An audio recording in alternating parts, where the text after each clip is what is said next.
So welcome back guys to another video, and today I'm doing something a little different. I do this once a year. I post on all my social media platforms. I'm like, hey, I want to do a Q&A, send some questions and I'll answer it in a future video. Well, today's the day I get to answer some questions. I tried to hold that in.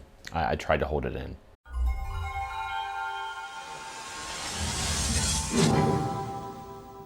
Okay, so the first question I got was, what are your favorite console designs? It could be both official designs and a concept that wasn't used.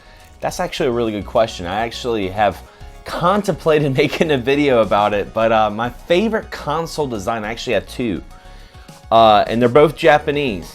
One would be the Japanese Famicom. I don't know what it is. It looks so futuristic, that white on red combo with the gold controllers.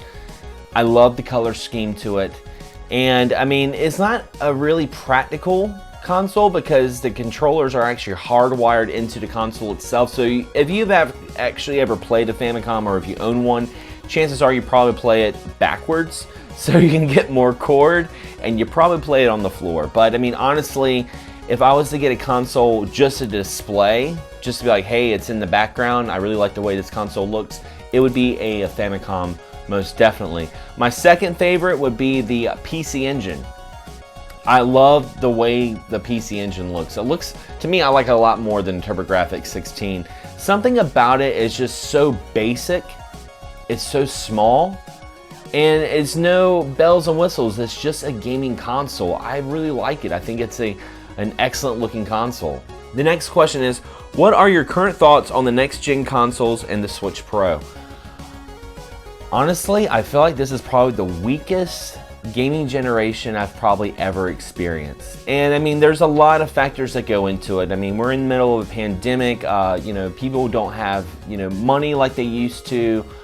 Companies are having a big problem with shipping parts and consoles and getting chips and all sorts of things. And it's really hard to go out in the wild and find yourself a PS5 or Series X. And also, there's really nothing that's came out since the release of these consoles. These consoles have been out for like half a year now. There's nothing that's really been out that's made me go, oh man, I'm really missing out. I've never experienced that before. I've always, seen the new consoles and seen new games like, say the Super Nintendo. I was like, oh man, I gotta get a Super Nintendo, I gotta play Super Mario World. Or, oh man, I have to get a PlayStation 1 because I have to play Final Fantasy 7 and Resident Evil. I don't have any of that with these new consoles, and it's kind of sad, really. And when it comes to the Switch Pro, it's inevitable that we're going to get a Switch Pro. Nintendo is going to have to put out something, even though the Switch has been very successful. They're going to have to put out something to catch up with this current gen. So, I mean, I'm honestly am very excited about the Switch Pro when it comes out. I'm wondering how much it's going to be, but I also wonder if it's going to be the same thing that we see with the PS5 and Series X, where they're going to be hard to come by, and that kind of kills your excitement a little bit. And the next question was, how did the idea of Kevin come about? Let's ask him. Let me move a little bit. Let's get over here. All right, Kevin. Kevin, come in here. I got everything set up. Come in here. Oh man. Oh yeah. Oh yeah. What are you doing? Why do you have PJ pants on? They're comfortable. They're comfortable. Oh my gosh. Yeah. How did we meet? Well, it was back in 2017. We met in the village. Wilmington has no village. At Frank Pizzado's. We ate at our favorite place. Say it with me.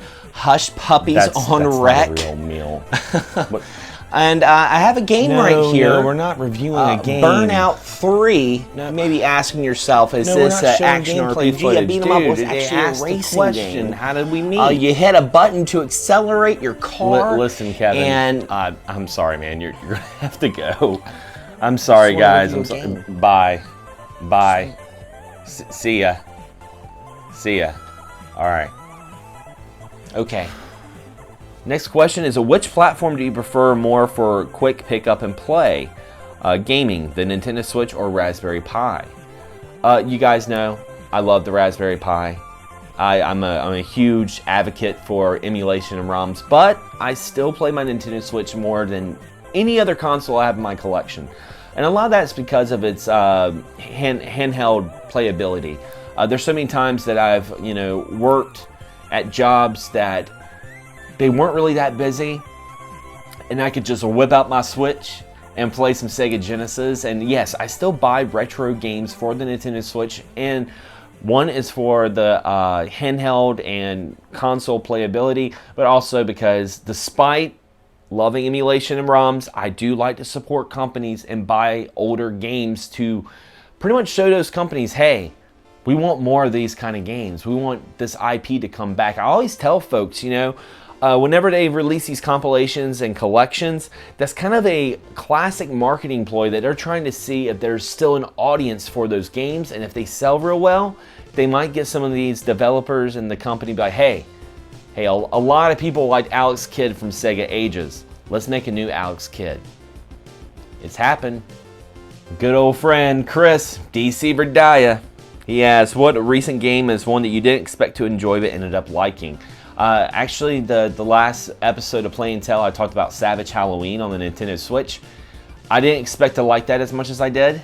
It was a cheap game. That's always kind of a gamble with cheap games on the Switch. Sometimes they're okay, sometimes they're amazing, sometimes they're just garbage, and you can see why they're like $1 or $2, but I still end up buying them. But Savage Halloween was really good, and it's really tough. And then I went back and did some research and found out it's put out by the same folks who put out BioLab Wars, which is another excellent cheap Switch game that's also a run and gun. You can get both these games for less than $10 and still have money left over for a McChicken. So I don't think they even make McChickens anymore. It's just like the chicken sandwich now. But anyway, you can go to McDonald's and live like a dollaire and buy a bunch of food and enjoy these two games. Now, this is probably the hardest question I had in this whole video. Tyler asks, if you could take 3 game series, mash them into one crossover game, what 3 games would it be, and what genre would you make it? I got two answers. I got a safe answer and I got a what the hell answer. Okay, I'll start with the safe one. I would love to see a Namco Sega crossover fighting game with Tekken and Virtual Fighter, and sprinkle some Yakuza in there, because I would love to see Kiryu Kazuma beat the snot out of Yoshimitsu or Majima, fighting King. That would be really, really cool. And also my what the hell game would be Bomberman, Mega Man, and Pulseman. If you guys remember Pulseman, it was like a Japanese-only game. It was also released on the Wii Virtual Console. But take these 3 mascots and make a rhythm platformer. I would probably be the only person that would buy that game, but I love rhythm games. I love platformers. I don't know. It'd just be kind of niche and kind of cool. Good friend Rick, he asks, do you think the last gen Xbox One, PS4, and Switch will fade away quickly, or will the PS5 and Xbox Series X shortage force the industry to continue making games for outdated consoles in an effort to sell more copies? We're seeing it now, actually. I remember when Resident Evil Village came out. I wasn't really following it too much, but I remember when it was initially announced, it was supposed to be an exclusive for like the PS5 and Xbox Series X. They're like, oh, these are exclusives. They're not coming out on the last gen, and I got Village on PS4. And also Bugsnax. Bugsnax is another game that was going to be on PS5 only. Now you can get it on PS4, I believe. And same with Spider-Man Miles Morales. I think we'll continue to see this at least for the next 2 years. I'd say 2 years, because by then, hopefully the world will get kind of back to normal. People will start making more money, and these consoles will be more, produced and put out, and people can actually start buying them. But for now, if you have a PS4 or Xbox One or Nintendo Switch, chances are you'll probably still be playing those games. This next one's actually from Twitter. Charlie Cat. He says, sure thing, Xander. Here's my question. Hi, Xander. What was the first game you ever played on the Neo Geo MVS arcade unit? Also, Xander, what was the first game you experienced playing on that cabinet? I had to go back in the Wayback Machine. And the earliest memory I have is Pizza Inn, if you guys remember Pizza Inn. Going there, and they had a 3-slot mini MVS arcade unit. And the one game that really stuck out in my mind is Art of Fighting. Art of Fighting is still one of my favorite fighting games of all time. It was revolutionary, even though it was kind of a contender with Street Fighter II, and it had very similar Street Fighter II-esque kind of playability. But this was those large sprites, man. Those large sprites, and you could actually see the damage on the characters. That was freaking amazing. I remember I played Art of Fighting at the arcade at Pizza Inn, went next door to Blockbuster and rented it right away on the Super Nintendo. Besides Earthbound, Super Mario RPG, and Chrono Trigger, what games should be on the Switch Online? That was kind of hard. Not gonna lie, that was kind of a hard question. But the one game that really pops out of my mind that I would like to see on the Nintendo side would be a full translation of Sweet Home. Sweet Home was like the game that kind of brought us Resident Evil. And it's been translated, and you can get reproductions, and it's a great game. But I would love to see like an official release for free with the Nintendo Switch Online service. That would just be freaking awesome. That would be a great Halloween release from Nintendo out of nowhere in Capcom. And this next question was actually a really good one. It was from Vince off of Twitter. He asked, I know that you were a fan of playing on the Raspberry Pi. A common complaint of the Pi in emulation is input lag. I know when I was playing the NES Batman on the Pi, I could definitely tell there was some lag there and it made the game less fun. Are there any games that you've experienced these issues with? Absolutely, Vince. One game that really comes to mind is Mike Tyson's Punch-Out! That game, it's all about timing, and the input lag can really change the game and make things a little difficult. But I will say there are some ways to get away from some of that input lag. There's several different options, and one very important option would be to use a wired controller. As convenient as Bluetooth controllers are, my go-to controller is this Pokken Tournament controller that was on the Wii U. It is wired, it's USB, it has all the button placements of like a Super Nintendo controller. It's comfortable, and I have no input lag with this controller whatsoever. It is godsend. It is the controller that I highly recommend everyone go out there and get. Also, something that I'm working on, a project that I'm working on with the Pi, is actually getting another CRT. I had a CRT a long time ago and I got rid of it. I regret it every single day. But hooking my Pi up to a CRT. Now that may sound a little counterproductive, but these games were made for older televisions, and even though it's emulation, running on a CRT is really going to eliminate that input lag, and plus it would just look kind of cool to have like a little retro corner in my living room. You go in and you see old school television with every single game that you could actually want to play. That would just be freaking amazing. Next question is, does nostalgia get so strong that it hurts? Now I have to admit I've never experienced pain with nostalgia. I've experienced sadness, but I will tell you, nostalgia is one hell of a drug. I get so addicted to nostalgia. Matter of fact, just recently, and this is not even gaming related, I went out to eat with my girlfriend and took her to my old neighborhood and was showing her where I used to live, showing her where the old convenience store was, showing her where my school was. And while I was telling her these stories, I had all these memories just flooding through my mind that it was almost hard for me to concentrate and tell her everything, because I was just like, oh man, I remember this. I was like overwhelmed with nostalgia. But I mean, like, there's like songs. I feel like music is a time machine. Sometimes there's music and songs that I can't listen to because it makes me think of, relatives that are no longer with me, like my dad or my grandma or my grandpa.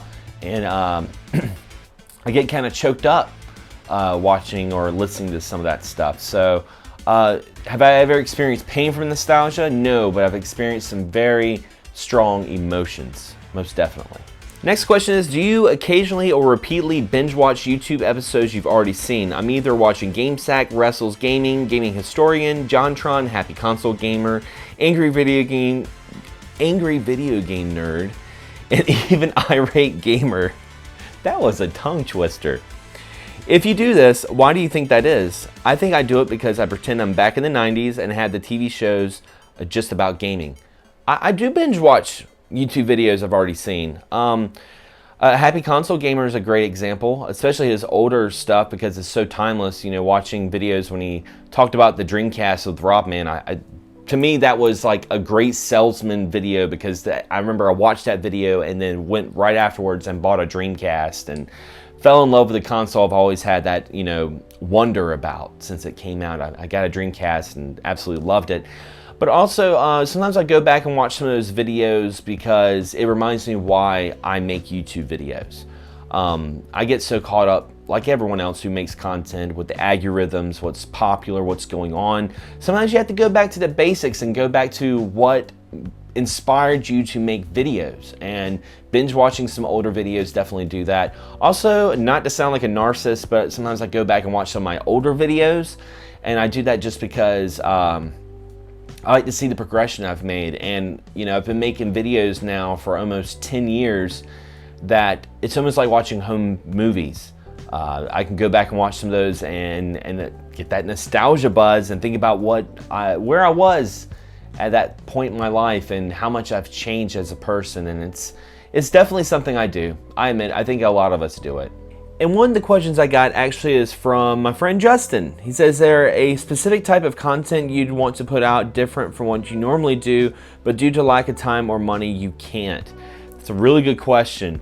A lot of it for me is definitely time. I don't have as much time as I would like to have when it comes to making content. And also, since my channel doesn't make any money, it's kind of hard for me to justify to take a certain amount of time to make a certain kind of video. I've had ideas, like I've wanted to make documentaries like on Castlevania. I had a sitcom a while back I wanted to do with, you know, Kevin Savage, the Two Odd Gamers. But honestly, as much time as it would take to make that kind of content, I would need to make a little bit of money. You know, I'm not trying to sound like one of those, you know, YouTubers that people spend 4 hours ranting on about e-bagging and Patreon and all that. No, I mean, it does take time and effort to get in front of the camera and edit and make that sort of content. I mean, in a perfect world, I would love to have like a daily show that I could do almost like a Good Mythical Morning kind of thing with gaming, where I try different kinds of food, talk about gaming news, anime, you know, nerd culture, and do it like daily, like a 30-minute, 45-minute segment every single day and make a living on it. That would be a pipe dream, but YouTube is YouTube. And the last question is, did you ever rent a game that game became untangible due to price? I rented Pocky and Rocky as a kid, and I wish I would have kept it and paid the fine. You know, back when I used to collect retro a lot, I definitely had that feeling. And I had that feeling too when I think back about the games I've traded it or sold in the past to get brand new games. I think all of us had that regret. If I could think about a game though, just to answer that question, think about a game that I would have wished I held on to and just paid the fine to Blockbuster, probably would have been like Shikoden 2 or Xenogears, because those games are kind of expensive now. But I would have loved to, you know, especially when I was collecting for the PS1, I would have loved to still have those games in my collection, even if I paid a fine for Blockbuster, which you guys remember when you would rent and you would actually have late fees for each store, and you'd be like, oh man, I can't go to this store because I have a late fee, but I'll go to this store because I don't have a late fee. That question just made me think about that, but that's pretty funny.